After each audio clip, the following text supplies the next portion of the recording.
भारताला संघटित करताना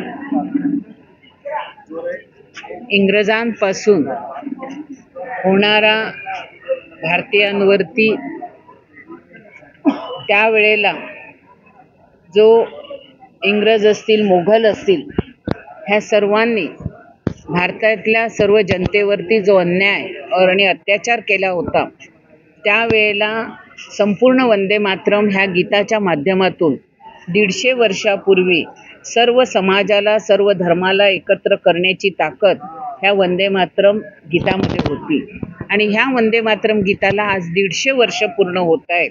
आणि त्या निमित्ताने पूर्ण देशभर संपूर्ण वंदे मातरम गीताचं आज सर्व ठिकाणी आपण गायन करत आहोत. हे आज स्वर्गीय गोपीनाथ मुंडे शक्ती मैदानावर आज आम्ही हा कार्यक्रम यशस्वी पार पाडला. विधानसभेमध्ये अबू आझमींनी वंदे मातरम बोलण्यास नकार केला होता.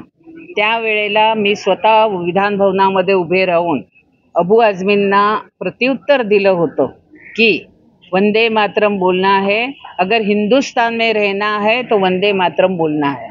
तर अबू आझमी आणि रईस खान हे जे वंदे मातरमला विरोध करतायत हे देशद्रोही आहेत असं मी सांगू इच्छिते.